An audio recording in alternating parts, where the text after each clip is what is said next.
if you have a project that's crashing while loading it up, you can, if you have a suspicion which tracks are causing the crashing, you can actually, in Cubase 9.5, you can disable the tracks before the project is loaded. So I'll explain it later, but more on the crashing tracks. So you could also, for instance, disable like every group of your project. So you could disable, for instance, disable all tracks in your project and then enable enable them by groups, like the strings, whatever, brass, and so on and so forth, or whatever you have in the project. And then kind of get a rough idea where the crashing is happening, basically like that.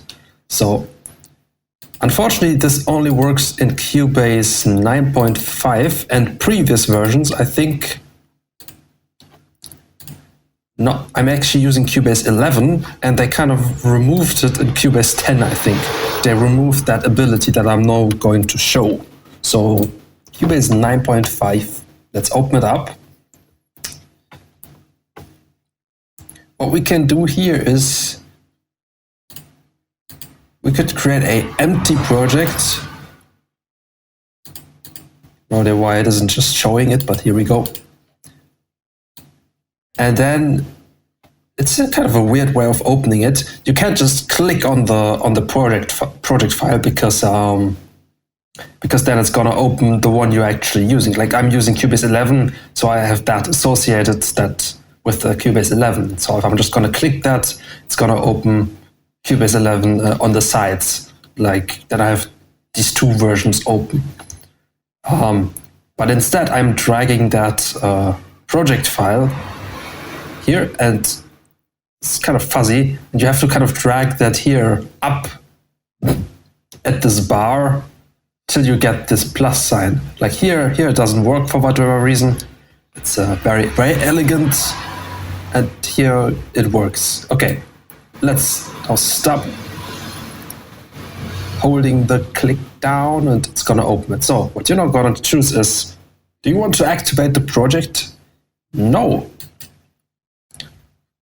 Now we have a deactivated version of the project. So in Cubase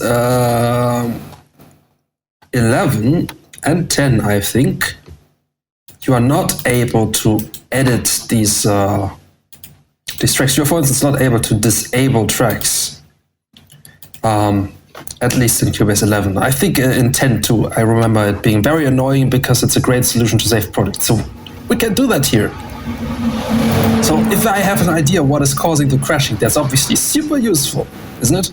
So in this case, I know for certain that it's vacuum,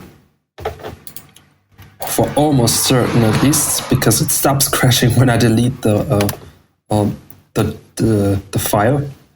When I delete the DLL, you can do that too, by the way. Just another troubleshooting here. So I have the program Everything by Void Tools installed here. You know, Everything Void Tools. This is the guy here. And you can search basically your entire system drive for every type of file just by simply typing it into here. So if I want to find vacuum,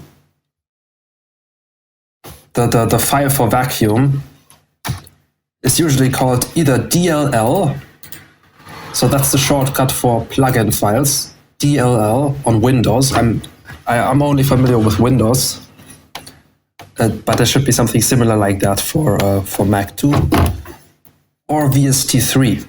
So it's one of these three, either VST3 or DLL. I think there's only one new plugin format that is called CLAP, C-L-A-P, but that's a very new format and not a lot of, and isn't being used a lot.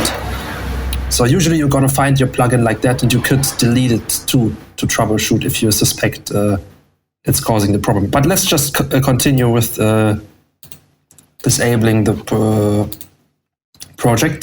That's just a quick way to find plugins, really. Sometimes they're all over the place. So let's disable these.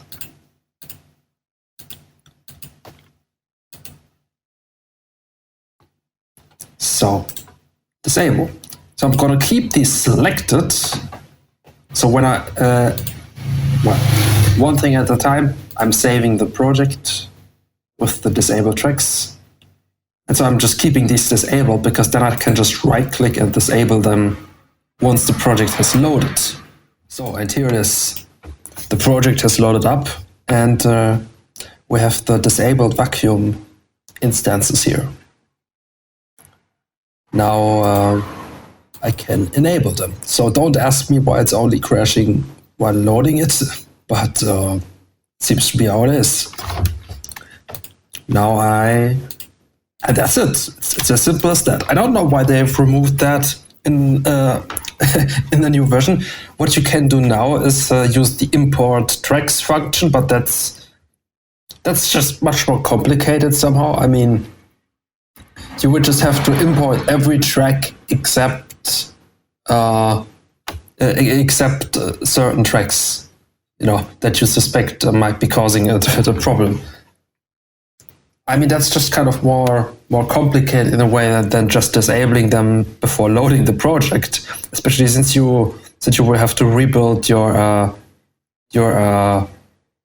master essentially, well, potentially if there's anything going on there, and sometimes the import function can also mess some things up here and there. But yeah, I don't know. It's just super useful to be able to actually disable the tracks simply and then load your project rather than, you know, importing tracks into a new project. And now I'm just gonna render them.